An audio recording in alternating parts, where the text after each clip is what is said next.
As the party descends into the depths of a ruined sanctum, the air grows still, thick with dust and arcane residue, and the weight of forgotten knowledge. Cracked marble floors lead them through towering shelves of moulding tomes and shattered relics, their footsteps echoing through the silence like whispers in a cathedral of secrets. At the heart of the chamber, floating above a fractured summoning circle, a tall, jackal-headed figure, cloaked in flowing robes, surveys them with glowing, calculating eyes. This fiendish scribe of the lower planes, master of forbidden lore and broker of deals, written in soulfire, with a flick of its clawed fingers, scrolls unravel in mid-air and arcane runes flare to life. It smiles not with warmth, but with the satisfaction of a mind 10 steps ahead.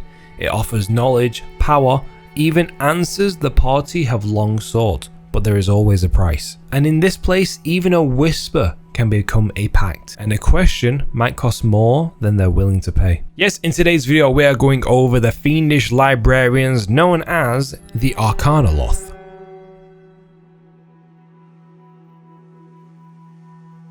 Hello and welcome to Dungeon Deep Dive, where we talk about all things D&D monsters, from monsters and their lore to their publication history, where they originated, and how you can use them in your D&D games. Now, these little foxy devils, well, technically they're fiends, are greater Yogoloths, I hope I'm saying that right, which are naturally evil fiends of malevolent intent and mercenary mindset. An Arcanaloth is specifically known for their ability to hoard information they hold on arcane power. These sly foxes are mainly known to be record keepers for the Yogoloths and scribes of Gehenna, which is an outer plane in the wheel of the cosmology, managing the transactions and services the fiends gained in the Blood War. Arcanaloths are usually around 6 feet tall humanoid-like creatures, where at a glance you could mistake them for a standard human, until you notice that their head is in the shape of a jackal. If that doesn't scare you enough, on the top of their head sits a pair of ivory white horns. One of the first things you've probably noticed, besides the white horns and the fox head, is that they are immaculately dressed and well groomed at all times. If you are unlucky enough to encounter one of these creatures, then you probably won't realize it until it is too late,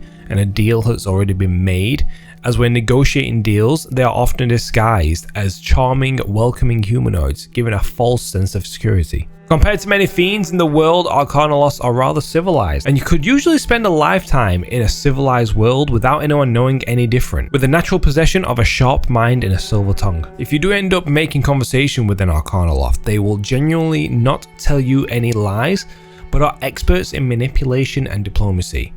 They have gained a reputation, however, for being very conniving in the deals that they make. This is partly from the point of view of an Arcanaloth. Everyone and everything around them are nothing but stepping stones to be used to progress them forward to reach the rank of an Ultraloth, which is an overall ruler of the Yogoloths. Unlike other Yogoloths, they don't greed for wealth and treasure, but instead they hunger for power found in knowledge and information. When it comes to their society, they are mainly responsible for commanding lesser Yogoloths, while at the same time keeping track of various contracts that they have. Now, with them being fiends, they obviously have some hand in the Blood War between devils and demons, but here's a little information on the Blood War for you if you're not aware. The Blood War is a cosmic conflict between the demons from the abyss and the devils from the nine hells. The demons represent chaotic evil, thriving on destruction and madness, while the devils embody lawful evil, seeking order, domination, and control. The war rages across the entirety of the lower planes, especially at the front lines in places like Avernus, which is on the first layer of the Nine Hells,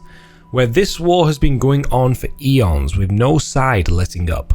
The devils fight to contain the demons and to stop their chaotic influence from spilling across the multiverse, while the demons want to tear down all order and corrupt everything in an archaic ruin. Even though they are both evil, their opposing philosophies make them bitter enemies.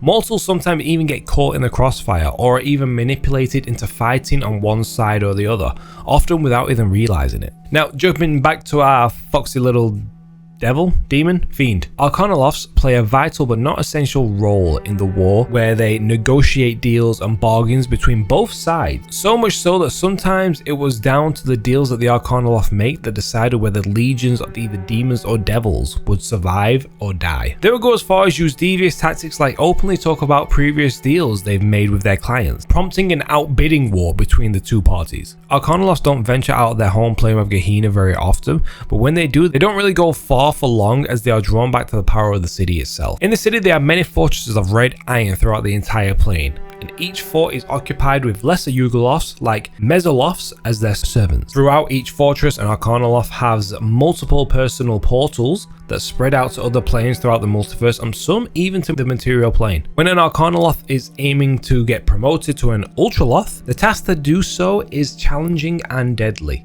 Unlike usual lessons by learning through experience, they instead have to figure out a way to take the place of the existing Ultraloth. To make it even worse for them, the Ultraloth currently in control is well aware that the Arcanaloth wanting to ascend is going to attempt to take the title, so they're not going to make it easy for them. When it comes to the ecology, there is a single tower in Gehenna where the majority of the Arcanaloths come from. After an Arcanaloth young comes of age in the tower, they can then begin to gather knowledge from the tower, allowing them to gather information on behaviors of those that have had deals with Arcanaloths in the past. Doing this research would bring attention to it from other Yugoloths, so no research on the past could be done in private. Now, similar to the Rakshasa that we have previously done a video on, by the way, you should definitely check it out. An Arcanaloth can only be permanently killed in their home plane of Gehenna, and if this happens, it doesn't go completely to waste. All the information that the Arcanaloth has gathered through its life travels back to the tower to be prepared to be absorbed into the racial memory of fellow Arcanaloths. When it comes to breeding, they can only breed with other members of their caste or social group.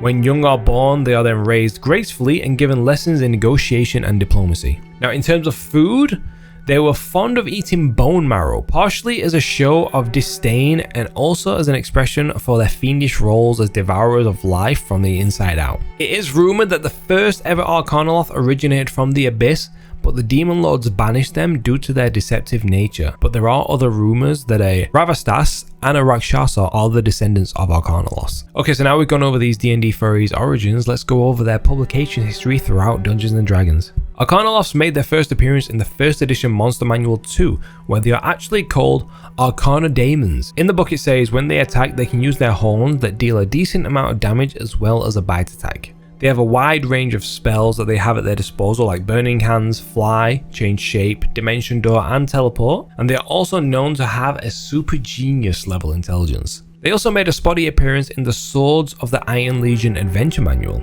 Now, moving on to 2nd edition, they made their appearance in the 1991 Monstrous Compendium Outer Planes Appendix. And I do want to point out that the art in this book for the Arcanaloth is great and probably one of my favorite sets of art. In this book, they are given the station of being bookkeepers for the Yugoloths, given the responsibility of all transactions that go off in the Blood War. It says in the book that they love to inflict pain with their claws, with them being their main form of physical attacks. All Arcanaloths possess all the abilities of a level 12 mage. They will commonly memorize destruction spells, but they keep a wise eye on their escape and defensive spells for good measure. In addition to those available to all Yugoloths, Arcanaloths have the following spells that they can use once per round. At will, they can use Advanced Illusion. Once per day, they can do Continued Darkness, Control Temperature, Fear, and then once per day they can do Fly for an unlimited duration, Heat Metal, Invisibility, Magic Missile, Shape Change into any humanoid form, Telekinesis, and Warp Wood. It is also mentioned that there is a powerful incantation in an item called the Book of Keeping that describes the creation of a potion that will grant success in any venture. A shred of flesh from the heart of an Arcanaloth is required though, but that sounds like a super powerful potion, but something that's very difficult to get. They also appear in the 1994 Planescape Monstrous Compendium Appendix, where we get some of the same information as in the previous book, but we do get information saying Arcanaloths can only be harmed by weapons of a +3 enchantment or higher. And they also gain the immunity to mind affecting spells in this book. Now, moving on to 3rd edition, we get a small section in the 2002 Monster Manual where in this book they are actually described as being weak to melee, similar to a Rakshasa. We get a little more information on their fight tactics, where their claws are actually constantly coated in poison, so they deal a little extra poison damage. But besides that, there's nothing really additional in 3rd edition, so let's move on to 4th edition, shall we? In 4th edition, they only technically appear in the 2008 Manual of the Planes book, where they are known as the Ravastas. Quoting the book, it starts, "Cunning and manipulative Ravatas prowl the dark corners of the elemental chaos and the abyss. Some fun facts in this book are that they have an uncanny gift for learning languages. Like a robot, they only need to hear a language for a few moments before they become fluent in that said language. We get two variants in this book. One is the Ravastas Overseer and the other is the Ravastar Conniver. The Observer has an attack called the Claws of Blindness, which inflict blindness on any hits with this attack, as well as some nice little rogue abilities. While the Conniver is a level 23 elite controller with some insane HP. They have an ability called Bind, where the target can choose to either take 20 psychic damage each round or be dominated. That's a wild ability. Now let's move on to 5th edition, where the Arcanaloth appears in the 5th edition monster manual, and it states, Arcanaloths are sly, jackal-headed beings with humanoid bodies, but they can employ magic to take any humanoid form. They do so to gain the trust of creatures with whom they negotiate, replacing jackal snarls with winsome smiles. There's also a few adventures that they appear in too. They appear in the Curse of Strahd, where an Arcanaloth called Nephiron guards a temple called the Temple of Lost Secrets, and they also appear in the Tome of Annihilation, the Dungeon of the Mad Mage, the Rime of the Frost Maiden, and the Descent into Avernus. Okay, so we've gone over the publication history of the Arcanaloth. Now let's go over the official stat block, as well as a couple of variants I've created for you to use. The Arcanaloth is a medium fiend with an AC of 17 and 104 hit points, and they have a speed of 30 feet and a fly speed of 30 feet. They have a saving throw in Dex, Intelligence, Wisdom, and Charisma, and it also gets damage resistance to cold, fire, lightning, bludgeoning, piercing, and slashing from non-magical weapons, as well as being immune to acid and poison, and immune to being charmed and poisoned. They have a true sight range of 120 feet, and it knows all languages and telepathy of 120 feet, and are a challenge rating of 12, which is similar to the level of an Archmage. They have an innate spellcasting with a spell save of 15 and can cast the following spells at will. They can cast Alter Self, Darkness, Heat Metal, Invisibility on themselves, and Magic Missile. They also gain magic resistance, giving them advantages on saving throws against spell effects. And their claws are classed as magical weapons, and they're also classed as a level 16 spellcaster with a wide range of spells. They can cast at will Firebolt, Mage Hand, Minor Illusion, Prestidigitation. At first level, 4 times a day, they can cast Detect Magic, Identify, Shield, Tenz's Floating Disc. They can cast 3 second level spells of Detect Thoughts, Mirror Image, Phantasmal Force, and Suggestion. At 3rd level, they can cast Counterspell, Fear, and Fireball. 4th level, they can cast Banishment and Dimension Door. 5th level, Contact Other Plane and Hold Monster. 6th level, Chain Lightning. 7th level, Finger of Death. And 8th level, Mind Blank. These are powerful creatures. Now for its actions, it has a claw attack and a teleport action. And for the claws, they have a +7 to hit with a reach of 5 feet and deal 2d4 +3 slashing damage. The target must make a DC 14 con save or take an additional 3d6 poison damage. And with the teleport, it says that they can teleport anywhere they can see for up to 60 feet in any unoccupied space. Now for the variants. The first one is taking slight inspiration from the Ravastar Conniver, focusing purely on psychic powers, and I decided to call it the Arcanaloth Mind Ripper. I gave an AC of 18 and 165 hit points with a speed and levitate speed this time, because I was thinking like mind powers, of 30 feet. I give them all the same skills and resistances as the standard. With the innate spellcasting, I focus solely on mind spells, so it can cast Detect Thoughts, Mage Hand, Mind Slither. 3 times a day it can cast Phantasmal Killer, Synaptic Static, Telekinesis, and then it can also cast Dominate Monster and Modify Memory. And for its spell list, I've given it a sprinkle of a lot of fun spells. I've given it Mage Hand, Minor Illusion, Prestidigitation, Message, Shield, Charm Person, Magic Missile, Mirror Image, Detect Thoughts, Counterspell, Dispel Magic, Hypnotic Pattern, Greater Invisibility, Dimension Door, Wall of Force, Telekinesis, and Mental Prison. Now for the claw attacks, I've kept it the same as the original, but instead of doing an additional 3d6 poison damage, I've made it so it does psychic damage instead. And of course, it still has to have the teleport. Now for the next variant, I've gone more towards what would happen if an Arcanaloth fed more into the gory, abyssal, chaotic side. And I've called it the Flesh Warper Arcanaloth.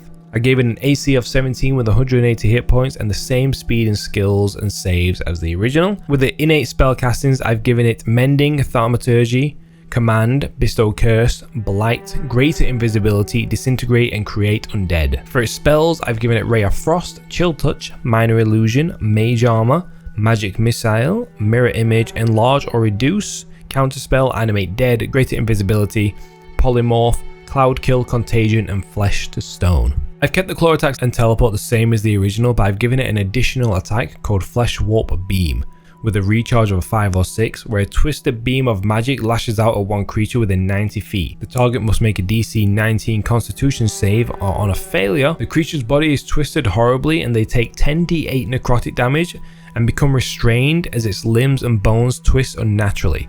The creature may repeat the saving throw at the end of each turn, ending the effect on a success. I feel like these guys are little like glass cannons of arcane magic, and I love how powerful they are. You could run a quest where the party is hired to negotiate a truce between two rival arcane guilds, where the neutral mediator that's hired to help negotiate is actually Arcanaloth stealing the information. Or maybe a desperate NPC has actually made a deal with an Arcanaloth that was a mysterious patron to save his town or like a loved one. The party investigates to break the deal only to find out that it was an Arcanaloth. But that's all I have you guys on the Arcanaloth. Thank you all for watching. I hope you found this video helpful, and if there's anything I've missed, I would love to hear about it in the comments. What monster would you like to see me cover? Let me know in the comments below and I'll add your comment at the end of the next video. If you've enjoyed the video, drop it a like and a cheeky sub if you haven't already. It helps a lot more than you realize. Thank you guys for watching, and I'll see you next time.